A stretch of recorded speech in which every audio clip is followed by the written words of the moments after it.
واللہ امام رضا کا فرمان ہے کہ امام رضا جب محرم کے دن شروع ہوتے تھے اپنا امامہ اتار دیتے تھے اور سر میں خاک ڈالتے تھے اور ننگے پاؤں بازاروں میں چلتے تھے. پوچھنے والے پوچھتے تھے یا ابن زہرا یا ابن رسول اللہ یہ بتائیے کہ آپ ایسے چل رہے ہیں, کیا گھر میں کوئی بڑا واقعہ ہو گیا ہے, کیا کوئی گھر میں کوئی انتقال کر گیا ہے, کیا آپ عزا کا عالم منا کے چل رہے ہیں؟ تو امام فرماتے نہیں, گھر میں ابھی تو واقعہ نہیں ہوا لیکن ایک بہت بڑا واقعہ ہوا تھا. مولا وہ کون سا ہے؟ فرمایا کربلا میں میرے حسین کو شہید کر دیا گیا.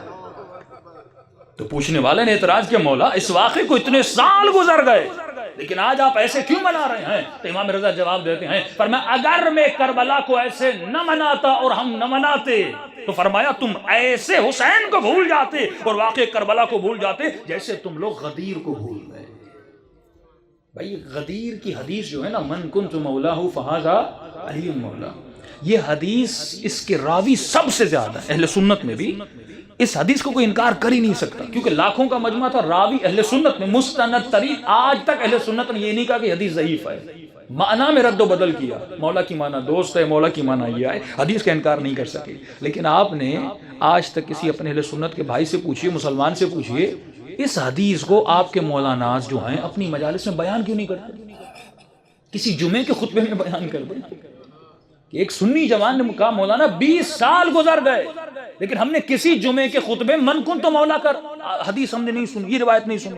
کہ آج جا کر اپنا طارق ضمیر اس حدیث کو بیان کرتے ہیں اور خود ہی مجمع سے کہتے تھے تعجب سے کیوں دیکھ رہے ہو, میں حدیث پڑھ رہا ہوں, تو تعجب سے کیوں نہ دیکھیں جب آپ نے اپنے ہی لوگوں کو اتنے سال غفلت کی نیند میں سلائے رکھا.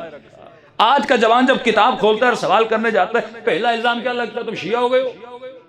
سنی جا کر یہ سوال کرے گا نا, یہ میری کتاب میں اس کی ذریعے وضاحت کریے, پہلا سوال یہ ہوتا ہے شیعہ ہو گئے ہو. اتنا ڈرایا گیا, اور اللہ کا شکر ہے یہ ڈر مکتب اہل بیت میں نہیں لیکن پیدا کیا جا رہا ہے. ہمارے یہاں بھی مسئلہ علی ولی اللہ کو بہت حساس بنا دیا گیا. اگر کوئی گفتگو کرے یا مقصر, اور دوسری طرف اگر کوئی تھوڑے بہت فضائل پڑھے غالی, اتنا اس شخصیت کو حساس. بھائی گفتگو کرو, میں کہتا ہوں اگر کوئی تقلید نہیں کرتا تو گفتگو کرے کہ بھائی آپ تقلید کیوں نہیں کرتے. اس کو حدیث کے ذریعے سے, عقل کے ذریعے سے, لوجک کے ذریعے سے سولو کیا جائے گا. کون سا مسئلہ ہے جو حل طلب نہ ہو؟ حدیث موجود ہے, قرآن موجود ہے, روایت موجود ہے. اللہ نے عقل دی ہے, عقل لڑنے کے لیے نہیں ہے, عقل سمجھنے کے لیے ہے. انسان دنیا میں آیا صراط مستقیم میں چلنے, لوگ مولا علی سے جا کر سوال کر رہے ہیں, تو ہم لوگوں کو سوال کی اجازت کیوں نہ دیں؟ تو یہ جو سد الباب کیا گیا, فَاسْأَلُوا أَهْلَ الذِّكْرِ إِن كُنتُمْ لَا تَعْلَمُونَ, پوچھو اہل ذکر سے, اس سے پوچھو جس کے پاس علم ہے اگر تمہارے پاس علم نہیں ہے. صلوات پڑھے محمد و آل